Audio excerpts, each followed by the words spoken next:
Good afternoon from New York. It's 2:47 p.m. on Friday, March 27th, 2026. Welcome to the Lynx Data Insight Market Briefing.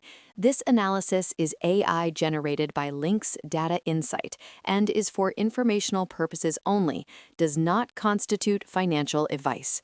Markets are open, and we are watching a significant sell-off accelerate into the close of what is shaping up to be a brutal week. Let's get right to the numbers. This is a clear risk-off regime heading into the weekend. The S&P 500 is at 6,384, down 1.44%. The Nasdaq is at 20,997, down 1.92%, now firmly in correction territory, more than 10% off its all-time high set earlier this year. The Dow is at 45,257, down 1.53%. That's over 700 points. The Russell 2000 is at 2451, down 1.67%, small caps getting hit even harder than large caps. The VIX is at 30.94, which is deep into elevated fear territory. The 10-year Treasury yield is at 4.44%, near its highest level since July. There are two dominant forces driving this tape. The primary catalyst is the Iran war and the oil shock rippling through every asset class. The secondary pressure is a fresh wave of AI disruption fear hitting software and cybersecurity names after the Anthropic Mythos model disclosure. Both are compounding into what Barron's is calling the S&P 500's largest two-day decline of the year, and both the S&P and Dow are on track for their fifth consecutive weekly decline, the longest such streak since May 2022. Let's start with the primary catalyst. The Iran situation seemed like it might calm down after Trump extended his deadline to April 6th, but the market clearly doesn't believe the diplomatic signals anymore. That's exactly right, and this is the key shift this week. Jim Bianco of Bianco Research put it bluntly, and I'm quoting, "Any further statements by Trump about a deal are white noise to the markets. Only if the Iranians say the talks are going well will it impact markets." That's an important credibility gap. Trump has now extended his deadline twice. Fighting continues, Iran has given no signs of backing down, and Israel has explicitly threatened to escalate and expand its attacks. The market briefly rallied on the first deadline extension earlier this week, but this time the reaction is the opposite. Brent crude jumped 3.2% to $111.50 per barrel, according to Barron's. West Texas Intermediate is up over 4%, approaching $99 per barrel.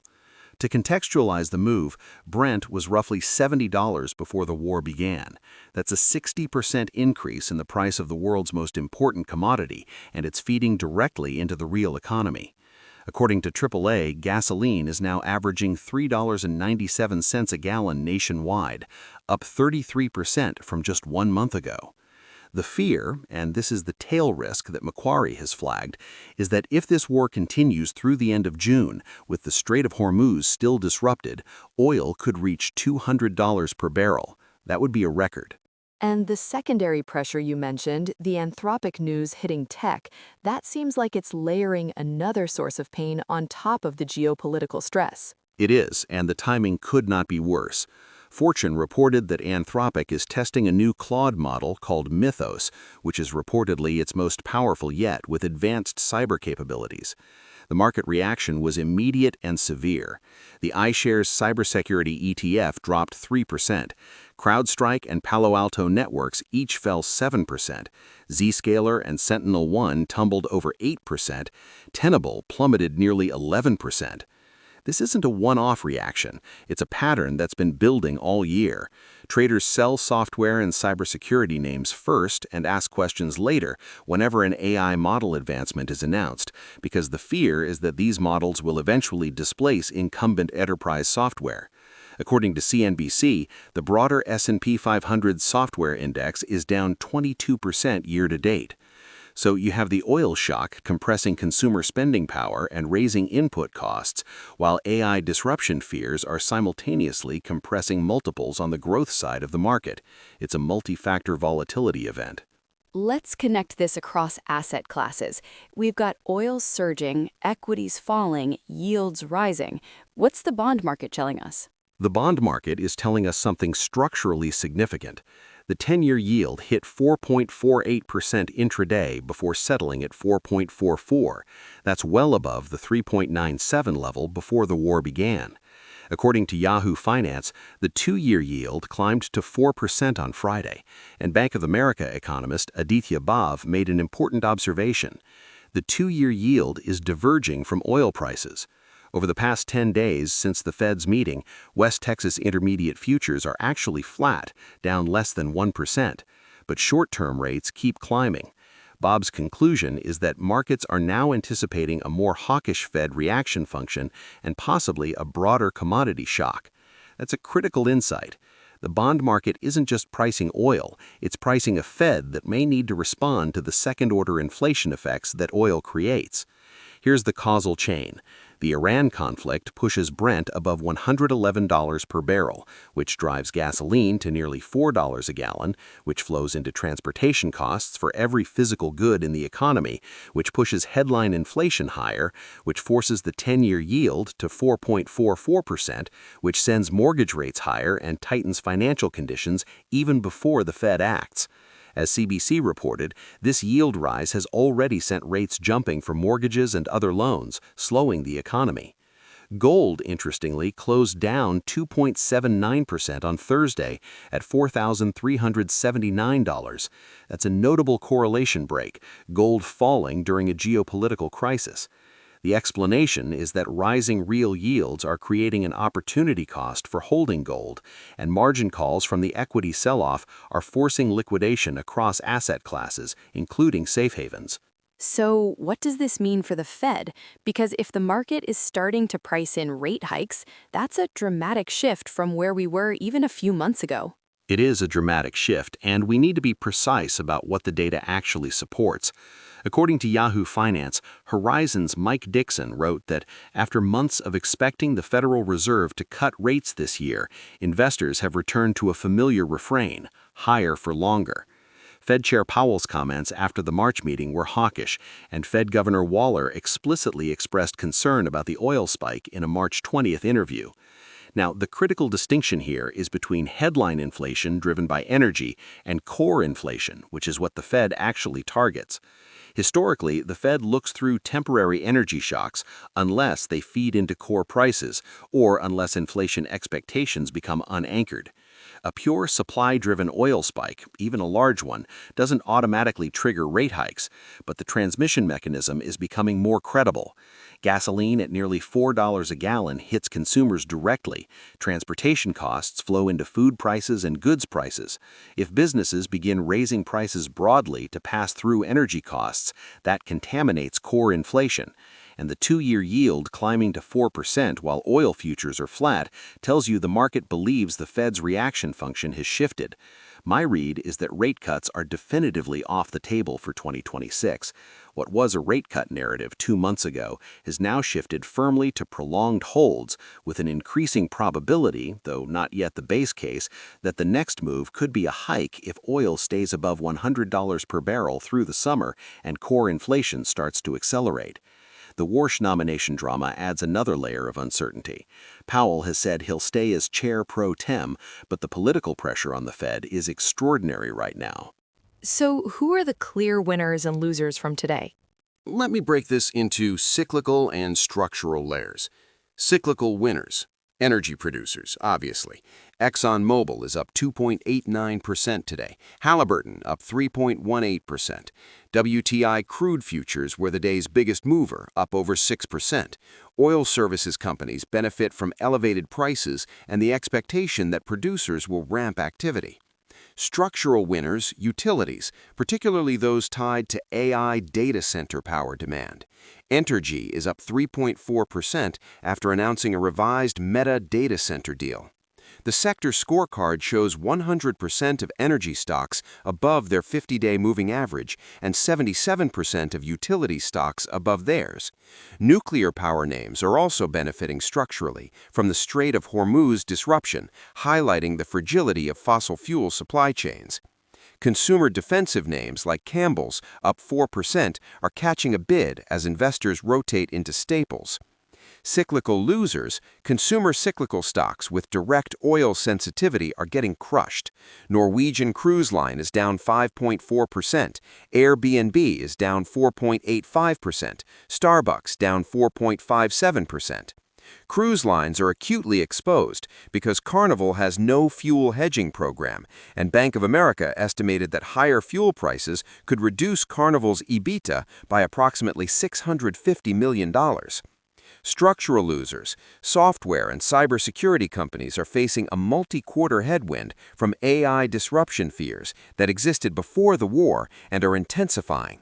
Meta Platforms is down 2.83% today and nearly 19% year-to-date, pressured by both legal liability from the social media addiction verdicts, found 70% liable, and the sheer scale of its capital expenditure commitment of up to $135 billion. Microsoft is the Magnificent Seven's clear laggard, down 23.71% year-to-date, on track for its steepest quarterly decline since the 2008 financial crisis. That Microsoft number is striking, down almost 24% in a single quarter.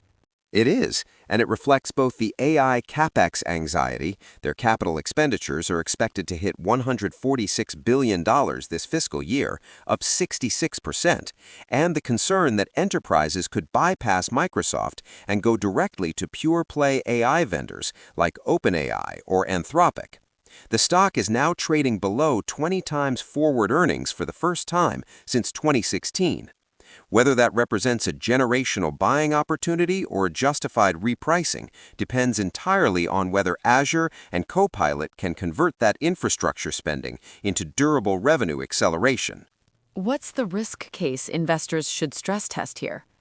Base case, the conflict remains contained to its current intensity. Brent stabilizes in the $100 to $115 range over the next quarter. The 10-year yield drifts toward 4.5%. The S&P 500 finds support in the 6,100 to 6,200 range, roughly another 3 to 4% downside from here. And the Fed holds rates through year-end, while jawboning about data dependence. The earnings backdrop, as Nationwide's Mark Hackett noted, is still supportive, and expectations have reset lower. That's the base case, grinding pressure, but not a systemic event. The risk case, if no ceasefire materializes by late April and the Strait of Hormuz remains effectively closed to normal tanker traffic, Brent could push toward $140 to $150 per barrel. That would force the 10-year yields toward 4.75 to 5%, which would push mortgage rates above 7%, choke consumer spending, and trigger a 10 to 15% correction in the S&P 500 from current levels, taking it toward 5,400 to 5,700. At that point, the Fed faces an impossible choice between fighting inflation and preventing a recession. Cyclical sectors like consumer discretionary and travel could see 20 to 25% drawdowns from current prices. And the tail risk, the scenario Macquarie has flagged, is oil at $200 by June, which would be genuinely unprecedented in its economic damage and could force emergency policy coordination. So, given that framework, how should investors be positioned? Highest conviction, energy producers with strong balance sheets, particularly integrated majors like ExxonMobil, where the break-even is around $38 per barrel, and they're generating massive free cash flow at current prices. Immediately increase exposure over the next 2 to 4 weeks. Secondary conviction, defensive dividend payers in utilities and consumer staples. Vanguard Value ETF is up 2.76% year-to-date, while the Nasdaq is down nearly 2%. That divergence is the rotation trade in action. Maintain and gradually increase structurally. Tactical hedge, reduce duration in fixed income. The rise in yields from 3.97% to 4.44% in the 10-year since the war began means bond portfolios are taking real losses. Short-duration treasuries or floating-rate instruments provide income without the duration risk. Avoid rate-sensitive consumer discretionary, particularly travel and leisure names with unhedged fuel exposure. Avoid software names that are in the crosshairs of AI disruption without clear competitive moats. And reduce concentrated Magnificent Seven exposure. The group is down 14% collectively this quarter, and the risk-reward has deteriorated meaningfully in the near term. How does it all fit together? When you step back, this is really about the market repricing two types of risks simultaneously: geopolitical supply shock risk through the oil channel and technological displacement risk through the AI channel, and both are compounding into tighter financial conditions, higher volatility, and a fundamental rotation from growth to value. Oil above $111 forces yields higher. Yields above 4.4% compress equity multiples. Compressed multiples hit the most expensive part of the market hardest, which is growth tech, and the AI disruption narrative accelerates the de-rating of software names that were already vulnerable. Meanwhile, energy, utilities, and consumer staples are catching inflows as capital seeks safety and real-world cash flows. The alternative reading is that this remains a temporary supply shock. If a ceasefire materializes and oil retraces below $85, yields could fall back toward 4% rapidly. Growth stocks would likely snap back sharply, and the current rotation would reverse. The advanced decline data today shows 155 advancing stocks versus 355 declining. That's broad-based weakness, not a surgical correction. But breadth tends to be worst right before bottoms, so the contrarian signal is building, even as the fundamental picture remains challenged. Give us 3 takeaways to carry into the weekend. 1. The risk. The bond market is pricing a more hawkish Fed. The 2-year yield at 4%, with oil flat over 10 days, tells you the market believes the inflation transmission mechanism from oil to core prices is becoming real. That's a regime change from the rate cut expectations of early 2026. 2. The insight. This is the 5th consecutive weekly decline in the S&P 500, the longest streak since May 2022, and the Nasdaq is now in correction territory. But as Mark Hackett at Nationwide notes, the macro and earnings backdrop is still supportive, and expectations have reset. The markets are reacting to positioning and volatility more than fundamentals right now.